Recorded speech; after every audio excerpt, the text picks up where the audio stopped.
네, 그러면 이제 오늘 공개 세션 토론 진행하겠습니다. 오늘의 논제는 일단 공공기관의 지역인재 채용 확대해야 한다입니다.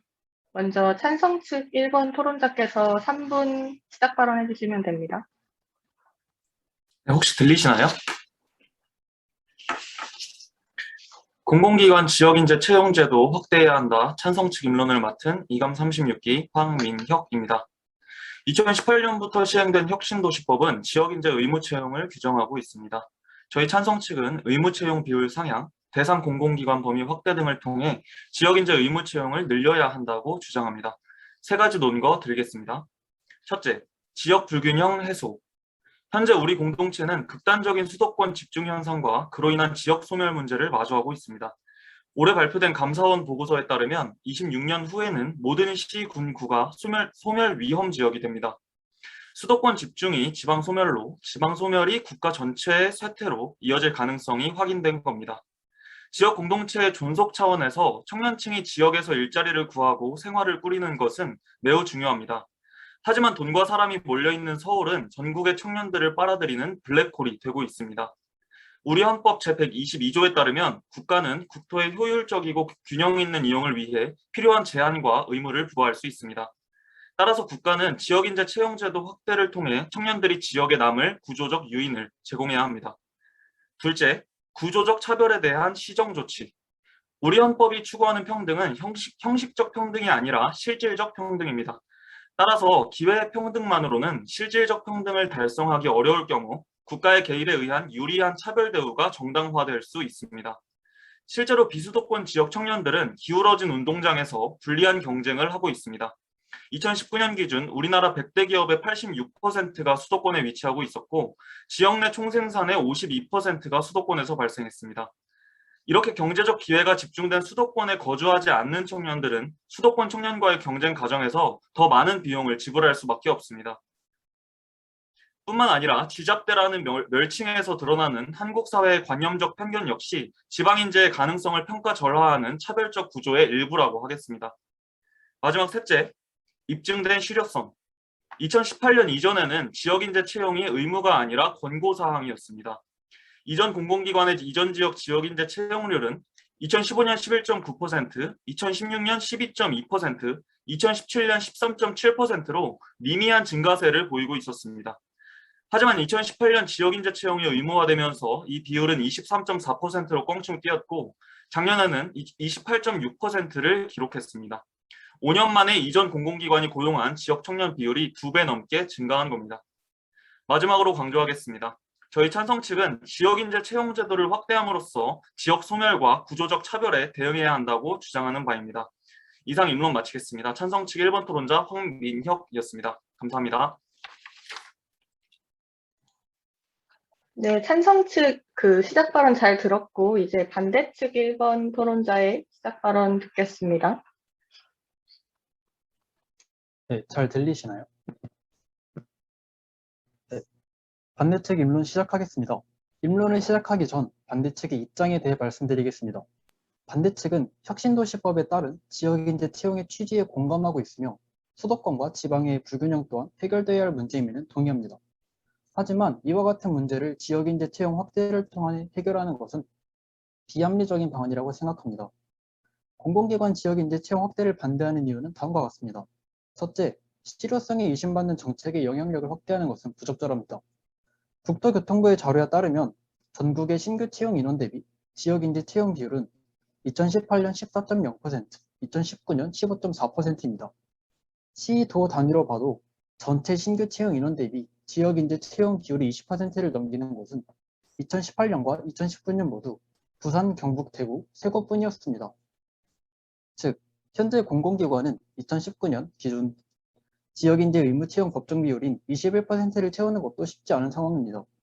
채용률이 떨어지는 것에는 공공기관이 원하는 인재 부족, 너무 많은 예외사항 등이 원인이 됩니다. 또한 지역인재에 대한 부정확한 정의 역시 해당 정책의 혼란을 가중시키고 있습니다. 지방의 중학교, 고등학교를 졸업한 이후 수도권 대학에 입학한 학생들은 지역인재에 해당하지 않으며 수도권에서 중학교, 고등학교를 나오고 지방대학을 졸업한 인재가 지역인재에 해당합니다. 이는 수도권 이외의 지역에서 태어나고 자라 그 지역의 인재로 성장시키겠다는 해당 정책의 목적에 부합하지 않은 사항입니다. 이처럼 제도의 세부 규정 및 실효성을 의심받는 상황에서 제도의 영향력을 확대하는 것은 부당하다고 생각합니다. 두 번째, 지방 소재 대학의 경쟁력을 향상시키는 노력이 선행되어야 합니다. 현 상황에서 수도권 소재 대학과 비수도권 소재 대학의 여건 차이가 있는 것은 사실입니다. 교육부에 따르면 2021년 수도권 대학의 입학 인원 충원률은 95%에 달했지만 비수도권 대학의 충원률은 90%로 약 5%의 차이가 있습니다. 지방 소재 대학을 대상으로 하는 지원 또한 부족합니다. 교육부의 재정 지원 혜택을 받는 대학의 대부분은 수도권 소재 대학으로 지방 소재 대학의 여건 개석을 위한 노력이 미비했습니다. 지방 소재 대학의 여건이 준비되지 않은 상황에서 지역 인재 채용을 확대하는 것은 경쟁력 있는 인재를 채용하는 것이 아닌 단순히 지방에 거주하는 취준생을 공공기관이 채용하는 현실이 될 것입니다. 이는 이후에 공공기관이 존재하는 지역만을 부상시키는 우려와 능력 있는 인재들에게 지역에 거주하지 않는다는 이유만으로 역차별을 야기하는 결과를 초래할 수 있습니다. 공공기관, 지자체 공무원, 지방자치단체가 수요 맞춤형 인재를 양성할 수 있도록 지역 인재 채용 협의체를 활용하여 지방 소재 대학 자체의 경쟁력을 갖추는 것이 바람직합니다. 저희 반대측은 제도적 결함 및 실효성 부족과 문제 해결을 위한 실질적인 지방 소재 대학 지원의 선행 필요성을 근거로 지역 인재 채용 확대에 반대합니다.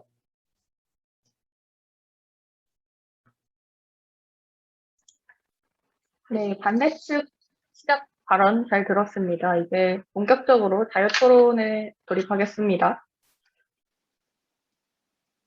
네, 시작해. 네. 네, 첫 번째 논거에서 지역 불균형 해소를 주장을 하셨는데요. 잠시만요. 네, 되고 있군요. 그러셨는데 이제 저희가 반대측 입론에서도 말씀을 드렸듯이 여기서 말하는 지역 인재 정의에 대해서 먼저 의문을 드리고 싶습니다. 출신 중고등학교를 나오거나 그 지역에서 유년기를 모두 보냈던 사람들이 이제 도시나 수도권으로 이사를 해서 대학을 다니는 경우 지역 인재로 취급을 받지 못하는 상황이 발생합니다.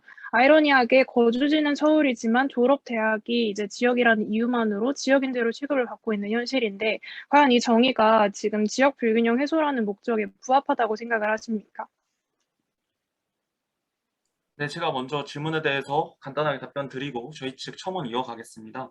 먼저 지방대 출신을 지역 인재로 정의하는 것, 이것이 실효성이 있는가에 대해서 지역 불균형을 해소하는 데 있어서 실효성이 있는가에 대한 질문을 주셨습니다.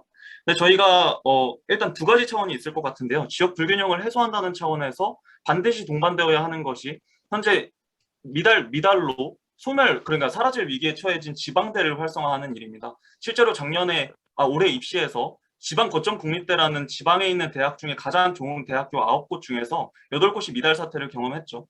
그런 차원에서 지방대를 활성화하는 차원에서 지역 불균형을 해소할 수 있는 수단이다라는 말씀을 드리고, 그리고 지방대 출신, 저희가 말한 두 번째 논거에서 말씀드린 그 구조적 차별에 대한 대응이라는 점은 어떤 사람이 출신 지역에 따른 차별이 아니라 그 사람이 지방대 출신이라 받는 차별, 이런 것들에 대한 시정 차원에서 지역 인재를 지방대 출신으로 규정하는 것이 맞다라는 입장을 말씀드립니다. 네, 그러면 이제 구조적 차원에서의 말한 이 차별이라는 것이 지방대라는 정의에서 기인을 하셨다고 말씀을 하셨는데요. 또한 말씀을 하신 것이 이 제도 자체가 이제 지방대에 대한 지원 혹은 지방대를 육성하는 그 과정에 대한 도움이라고 말씀을 하셨는데 저희가 찾은 자료에 의하면은 지금 수도권 대학의 대학당 지원액은 225억에 해당하는데 지방대 대학당 지원액은 121억 원에 해당을 합니다. 이 말은즉슨 이제 교육부나 국가에서 지방대학을 육성하기 위해서 할 수 있는 최소한의 노력 또는 그것에 대한 인프라를 구축하기 위해서 하는 노력은 하지는 않고 지역 인재에 대해서 공공기관에 배당을 하는 행동만 하고 있다고 저희는 판단을 되는데 과연 이 정책이 두 가지 결이 같은지에 대해서 질문을 드리고 싶습니다. 지역 인재에 대해서만 강조를 하고 지역 대학 인프라에 지금 관심이 없다라고 말씀을 해주셨는데 이는 옳지 않습니다. 작년까지만 해도 인공지능이나 반도체 분야의 신설 과목을 생성을 하는 등 지방 대학 자율적으로도 그 인프라를 확충하기 위해서 노력을 했지만 2021년 전국 대학의 충원율을 보시면 그중에서 75%가 미충원 인원이 지방대에서 발생했다라는 것을 알 수 있습니다. 즉 지방대의 자율적인 인프라를 가지고는 이를 해결할 수 없는 문제라는 미시적인 대안책이라고 저희는 생각하는 바입니다.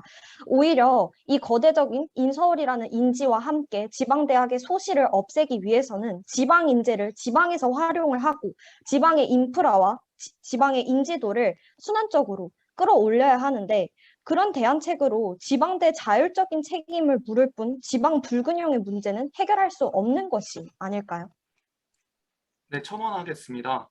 네, 그리고 두 번째 논거에서 이것이 적절한 수단이 아니라고 말씀을 주시면서 역차별이라는 말씀을 주셨는데 이것이 택하고 있는 방식이 할당제가 아니라 채용 목표제 방식이라는 것은 잘 알고 계실 겁니다. 선발 예정 인원에서 지역 인재 비율을 할당해 놓는 것이 아니라 선발 예정 인원은 능력주의 원칙에 입각해서 선발을 한 이후에 추가 합격을 정원 외로 시키는 방식을 택하고 있는 것입니다. 그럼에도 불구하고 역차별이라고 이 제도를 비판하신다면 어떤 이유에서인지 질문드립니다. 네, 네, 반대책 바로 답변 드리겠습니다. 네, 발언하세요. 네, 역차별에 대한 근거를 제시해달라고 하셨는데 한국국토정보공사의 2019년 채용 정보에 따르면 가산점을 5점이나 부여해서 14명을 추가 합격하고 그로 인해서 채용 목표인 23%를 달성했다고 나와 있습니다.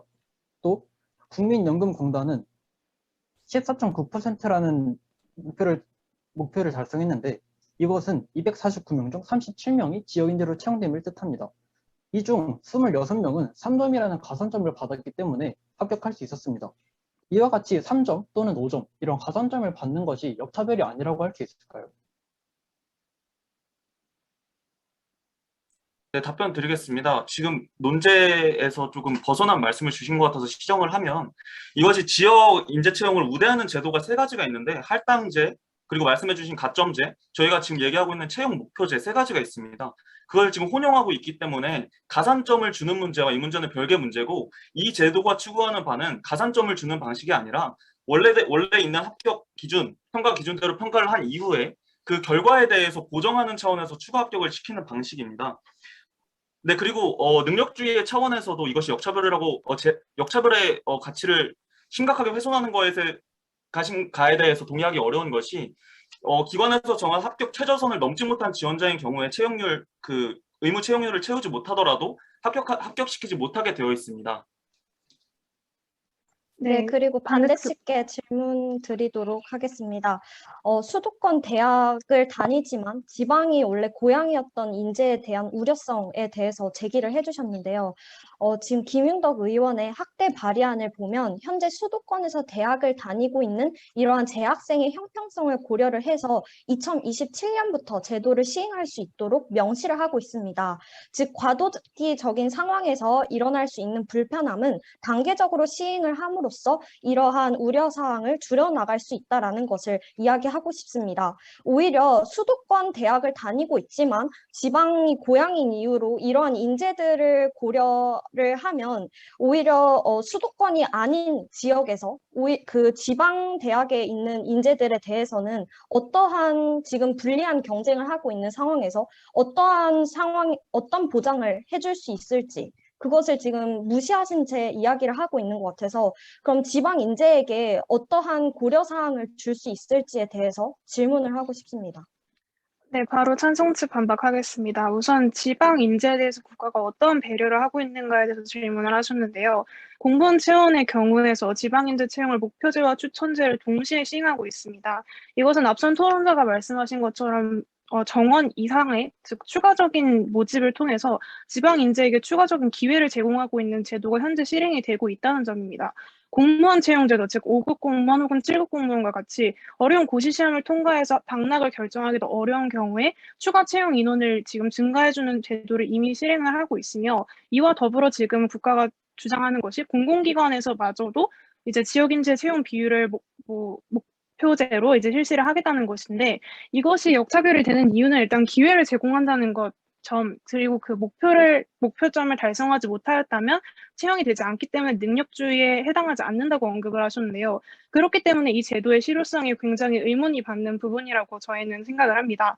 산정측 3번 논거에서 말씀을 하신 것이 이게 입증된 실효성이라고 말씀을 하셨지만 사실 전체 채용 인원수와 지역인재 채용 인수의 비율만을 비교를 한다면 판단 기준이 굉장히 달라지는 것으로 알고 있습니다.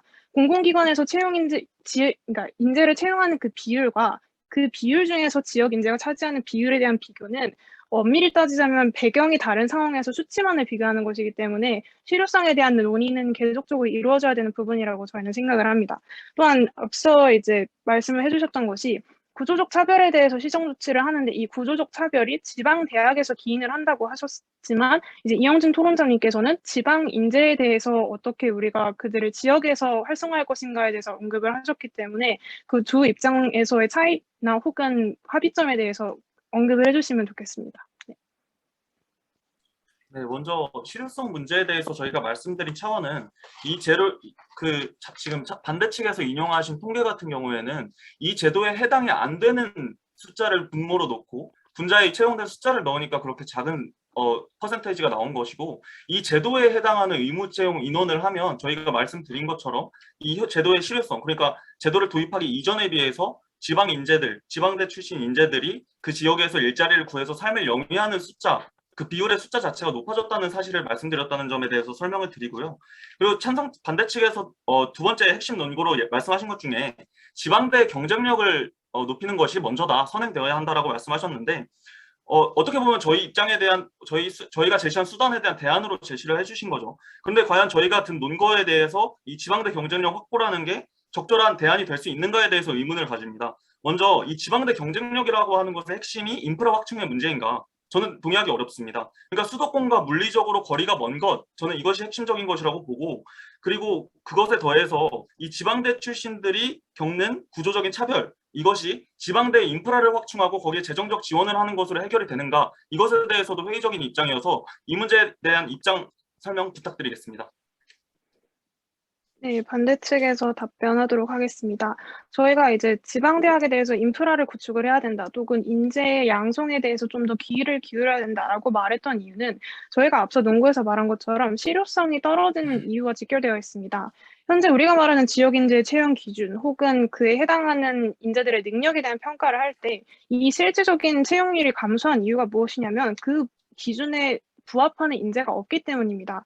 이와 관련해서 이제 예외 조항들을 따지다 보면은 박사, 석사 학위 혹은 해당 자격증을 소유 혹은 경험이나 이제 그와 관련된 산업에서 종사했던 경험과 같이 구체적인 그런 기준들이 있는데 이에 부합하는 지역 인재가 없기 때문에 이 실질 채용률이 줄어든 것이라고 저희는 판단을 했습니다. 그렇기 때문에 이를 양성하기 위해서는 대학 산업에 있어서 일단 활성화가 필요하고, 오히려 지금 대학 지정인 같은 경우에는 수도권 대학에 의해서 대학에 대한 지원이 좀 집중화되어 있는 경향이 있기 때문에 이를 먼저 완화하고 비수도권에 대한 교육 인프라를 구축하는 게 이를 해결하기 위한 방안이라고 생각을 해서 대안으로 제시를 하게 되었습니다. 네, 답변 드리도록 하겠습니다. 그래서 저는 반대측 최혜은님이 이야기해 주신 바와 같이 그러한 근거에서부터 확대를 오히려 주장을 하는 바입니다. 아까 언급을 한 김윤덕 의원의 발의안을 보게 되면 그 이전 지역에 소재하는 지방 대학 졸업생만 그 대상으로 지금 현재 제도에서 부여가 되다 보니 공공기관이 채용을 하는 데 있어서도 한계가 있을 것이고, 전국에 지사를 두고 있는 공공기관의 경우에는 순환 근무도 한계가 있었기 때문에 확대를 해야 된다라고 이야기를 하고 있습니다.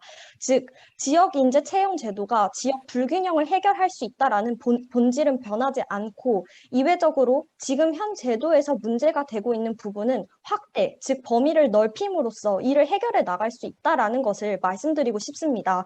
또한 지방대학의 자율적인 인프라를 계속해서 강조하고 있는데요. 우리나라의 지역 불균형 문제가 심화되는 이유는 쉽게 이야기해서 서울에 유입되는 인재가 많기 때문입니다. 지방대학에만 책임을 묻게 되더라도 서울에 가야지 내가 뭐라도 할 수 있겠지, 이런 인식이 국민 전체의 인식이기 때문에 이러한 거대한 인식을 바꿔야 지역 불균형을 해결할 수 있는데, 단순히 미시적으로 지방대학의 인프라를 확충한다고 해서 사람들이 지방대학을 더 선호를 할 수 있을까요? 이게 의무적으로 지역 인재를 채용을 함으로써 지역의 경제 또는 지방대학의 인지도를 높여줘야지만 순환적으로 이 지방대학의 인프라도 자연스럽게 해결을 할 수 있습니다. 오히려 지방대학 인프라만 확충을 한다고 해서 지역 불균형이라는 거대한 사회 인식을 바꿀 수 있을지에 대해서 여쭙고 싶습니다. 반대측 답변 드리겠습니다. 저희는 단순히 대학 차원의 인프라 확충을 얘기하는 것이 아닙니다. 실제로 혁신도시법 제31조의 2에 설립된 지역인재 채용 협의체를 활성화하는 조항이 명시되어 있습니다. 이게 무엇이냐면 지자체 공무원, 공공기관 대표, 지방자치단체가 수요 맞춤형 인재를 자문하고 양성하는 것입니다. 이에 따른 실예시로 울산의 경우 전남대학교 여수 캠퍼스는 석유화학, 소재공학과, 스마트 수산자원 관리학과 등을 신설하여 지방 자체의 경쟁력을 갖추는 것입니다. 아까 말씀하신 것처럼 현재 지방대학의 인프라는 떨어지는 것이 사실입니다. 그런 상황에서 무리하게 비율 확대를 하는 것이 옳은 것이 아니라 그런 상황에서 비율 확대를 하게 된다면 공공기관이 원하는 지역 인재를 채용하는 것이 아닌 단순히 지방에 거주하고 있는 지방대학을 졸업한 그런 인재들을 취준생들을 채용하는 것밖에 되지 않습니다. 그렇기 때문에 저희가 계속해서 강조드리는 것이 지방 내 인프라 확충과 지방대학 그리고 지방대학 졸업생의 경쟁력을 강화하고자 하는 것이 저희가 주장하는 바입니다. 네, 답변 드리겠습니다. 네, 지역 대학의 인프라 확충과 지방대생의 경쟁력 강화라는 차원에서 저희가 반대할 이유가 없습니다. 다만 저희가 문제 제기를 드리는 지점은 무엇이냐면 저희가 지금 이 제도를 주장하는 취지를 크게는 두 가지 논거를 들어서 말씀을 드리고 있는데 그것이 이 지방대 경쟁력 강화와 지방인재 경쟁력 강화가 저희가 제기한 문제를 해결할 수 있는 방안이냐는 겁니다. 예를 들어서 우리 사회의 차별적 인식, 아까 저희 팀 토론자께서도 말씀해 주셨지만 이것이 드러난 예시가 뭐냐면 2017년 대우해양조선, 2019년 신한은행에서 특정 대학, 지방에 있는 대학들 같은 경우 서류 심사도 하지 않고 탈락시킨 사례가 검찰 조사와 국회의원 자료 제출을 통해서 확인이 됐습니다. 그런데 과연 이러한 상황은 공정한 경쟁인가? 어떤 구조적 차별이 존재하지 않는 상황인가? 라는 점에 대해서 질문을 드리지 않을 수가 없고, 그리고 기본적으로 아까 말씀드렸듯이 지방대가 서울로부터 멀리 떨어져 위치하는 점 때문에 취업이라는 우리가 논의하고 있는 이 과정을 지방대생이 준비하는 과정에서 심각한 어려움에 직면하게 됩니다. 예를 들어서 약 650, 그 스터디 모임 지역 분포 같은 경우를 보면 그 스펙업이라는 사이트에 약 한 달가량 올라온 걸 분석을 해봤더니 수도권 비중이 87%였습니다. 그리고 인턴십 분포 같은 경우에 76.5%, 그리고 지자체 지원 시설 차이에서도 매우 큰 차이가 났고요. 근데 과연 지방인재의 경쟁력 강화, 지방대의 경쟁력 강화만으로 이렇게 수도권으로부터 멀리 떨어진 지방대의 특성에 기인한 어떤 경쟁력의 약화, 그리고 취업률의 저하, 이런 것들을 해결할 수 있는가에 대해서 문제제기를 드리고, 기본적으로 일자리라는 차원에서도 수도권의 청년의 절반이 살고 있지만 일자리는 70%가 몰려있는 상황이 과연 기회의 균등이, 기회의 공정, 기회 차원의 평등이 이루어지고 있는가에 대해서 회의적일 수밖에 없습니다. 네. 네, 반대측 반박 드리도록 하겠습니다. 이제 수도권이 아닌 물리적으로 먼 거리에서 거주하는 비수도권 사람들에게 과연 공정한 경쟁은 어떻게 주어져야 되는가, 이것에 대해서 말씀을 하신 것 같은데, 사실 인재를 육성하는 것에 대해서는 찬성측 반대측 모두 반대할 이유가 없다고 저도 생각을 합니다. 하지만 그럼에도 불구하고 우리가 지역인재 채용 비율을 확대해서는 안 된다라고 계속 언급을 하는 이유는 이 제도 자체의 결함, 즉 지역인재 자체가 과연 지역의 그 정의 자체가 지역의 불균형을 해소할 수 있는 완벽한 정의인가에 대한 의문점에서 기인을 해서 이 제도 자체가 결함이 있는데 이것을 영향력을 확대한다고 해서 과연 유의미한 결과를 이룰 것인가?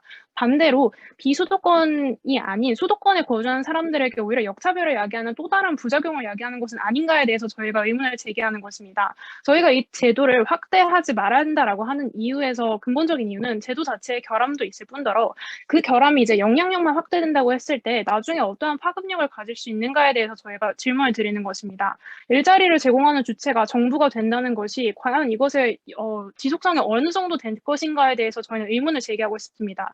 그러니까 국가가 공공기관에서 일자리를 제공하는 것은 좋은 취지가 맞으나 과연 이것에만 기인해서 우리가 지역 불균형 제도를 해소할 수 있을까? 오히려 이제 사기업에서 대학과 연계해서 인재를 육성하는, 사기업이 자체적으로 이제 지역 인재를 데려갈 수 있는 기회를 제공할 수 있는 사업을 좀 더 발달하는 것이 이 목적을 이루기에 더 부합한 것이 아닌가 생각을 해서 반대 측에서는 이제 확대를 반대하는 입장을 고수하고 있습니다. 네. 네, 답변 드리도록 하겠습니다. 우선 이야기하신 것처럼 현재 제도에 한계, 결함이 있기 때문에 오히려 더 확대를 해야 한다라고 주장하는 바입니다. 저희가 계속 강조하고 싶은 건 이 결함을 떠안고 확대를 한다라는 것이 아니라 결함을 해결해 나가는 과정이 확대라고 이야기를 하고 싶습니다. 이야기해 주신 바와 같이 아까 지역 인재를 그냥 뽑게 되는 실태가 되는 것이 아니냐라고 지적을 해주신 바에 대해서는 오히려 확대를 통해서 더 많은 인재가 지원을 했을 때 기업 측에서도 다양한 인재의 선택권을 가져갈 수 있기 때문에 오히려 확대를 했을 때 유리하게 적용될 수 있음을 설명하고 싶습니다. 이러한 결함은 확대를 통해서 보완을 해나갈 수 있다라는 바를 주장하고 싶습니다. 네, 일단 찬성 측 입장할 수 있는 시간이 끝났고요. 반대 측은 2분 4초가량 남았는데 사용하실 건가요? 네, 사용하겠습니다. 네, 지역 인재 채용을 확대를 통해서 공공기관들에게도 더 많은 지역 인재들이 제공될 것이라고 하셨는데 그렇지 않습니다. 울산에 위치한 대학교는 2년제를 포함하여 2개입니다. 이런 대학교의 풀 자체가 적은 상황 속에서 아무리 비율을 확대한다고 하더라도 공공기관이 채용할 수 있는 직업인재 능력은 한정될 것입니다. 또 지방대학이 가지는 구조적 차별에 대해서 해결 방안이 있는지 여쭤보셨습니다. 이것에 대한 해결 방안으로 블라인드 채용이 현재 존재하고 있습니다. 블라인드 채용은 편견이 개입되는 차별적인 요소를 제외하고 직무 능력을 중심으로 평가하는 제도입니다.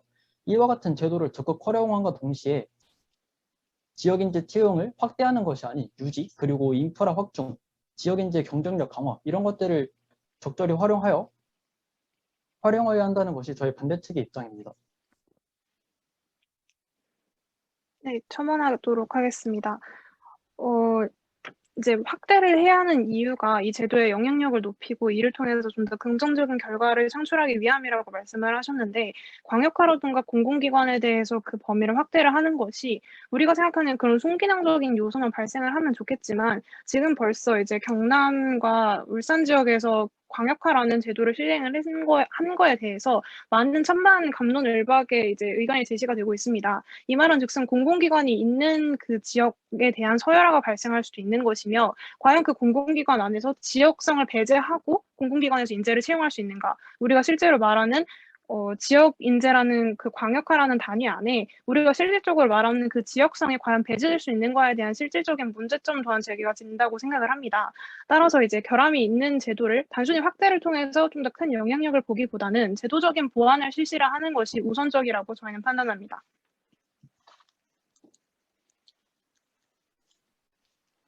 네, 그러면 이제 반대 측이 6초 정도 남았는데 이걸로 양측 자유토론은 끝마치겠습니다.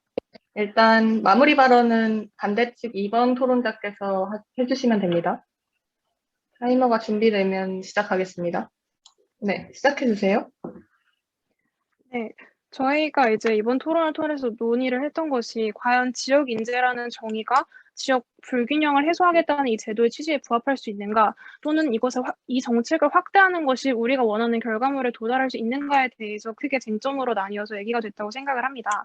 사실 인재를 육성한다는 것, 지역의 발전을 도모한다는 것, 그 취지 자체는 굉장히 긍정적이고 반대팀도 입론 초반에서 언급을 드렸던 것처럼 그에 대해서는 찬성하는 입장입니다. 하지만 그 방법이 과연 공공기관에서 지역인재를 채용하는 것이 되어야 되는가, 또는 그 비율을 확대하는 것이 되어야 되는가에 대해서 본질적인 질문을 드리고 싶은 것입니다. 이 제도가 실행이 된 지 한 3, 4년 정도 흘렀고 이에 대한 논의가 이루어진 것은 더 오래전부터라고 저도 생각을 합니다. 그럼에도 불구하고 지금 실질적인 영향력을 행사를 하지 못한 것이 과연 정말 비율의 문제일까, 혹은 과연 공공기관의 수의 부족의 문제에서 출발하는가에 대해서 질문을 드리고 싶습니다.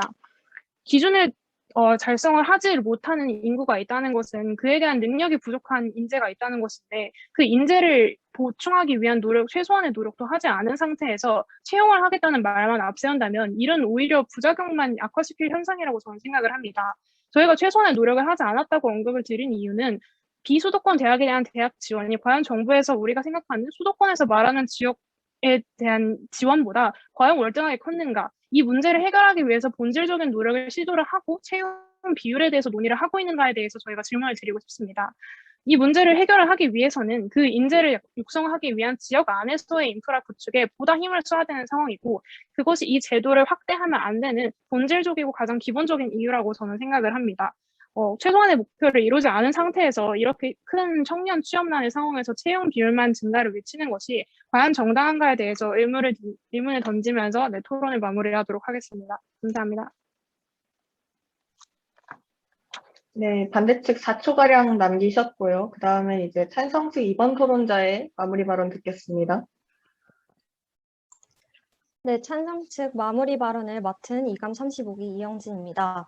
여러분, 현재 대한민국은 전체 국토의 약 12%에 불과한 수도권에 무려 인구 절반이 살고 있는 결코 바람직하지 않는 현상이 심화되고 있습니다. 그리고 지역인재 채용 확대는 사회가 수도권을 중심으로 돌아가는 악순환을 막을 수 있는 해결책이 될 수 있습니다. 주요 기업이 모두 서울에 있고 인서울이라는 인식과 각종 인프라가 수도권에 깔려 있는데 지방대학의 자율적인 경쟁력 강화를 주문하는 미시적인 대안책은 거대한 사회적 구조를 해결할 수가 없습니다. 계속해서 강조하는 바이지만 의무적으로 지방 인재에게 일정량의 기회를 주어 지방대학의 경쟁력을 순환적으로 높이고 지방대학과 지방 경제를 활성화시켜야 할 것입니다. 또한 블라인드 채용에 대한 언급을 해주셨는데 저희가 이야기하는 인서울이라는 인식은 단지 기업에 채용될 때 무조건 인서울이면 잘 뽑히니 지방 인재는 불리하다 이런 말이 아니라 대한민국의 전반적인 국민 인식이 서울에 있는 대학이 좋은 대학이고 서울에 가야 잘 진출을 할 수 있을 것이다 라는 인식 때문에 서울에 있는 대학으로 유입을 하고 수도권으로 계속해서 유입을 하는 것이 악순환이 되고 있다는 것을 강조하고 싶습니다. 지방대학이 계속해서 도태되어 있는 상황에서 지역인재 채용 제도를 통해서 이러한 서울 유입을 막을 수 있도록 노력을 해야 할 것입니다. 또한 반대측께서 우려해 주신 현 학생들의 상황들은 지역인재 채용 확대를 재학생들의 상황을 고려하여 단계적으로 적용을 할 수 있으며 결과적으로는 국토 균형 발전을 이루어 나갈 수 있을 것입니다. 과도기적인 상황에서 오는 여러 가지 우려사항과 불편함으로 인해 지역 불균형 문제를 방치하는 것은 바람직하지 않습니다. 지역인재 채용 제도를 더욱 적극적으로 활용하는 것이 이를 해결할 수 있는 시작점이 될 수 있을 것입니다. 이상으로 마무리 발언 마치도록 하겠습니다. 네, 이것으로 오늘 자유토론을 마치겠습니다. 일단 토론 준비해주신 토론자분들께 박수를 드리겠습니다. 수고하셨습니다.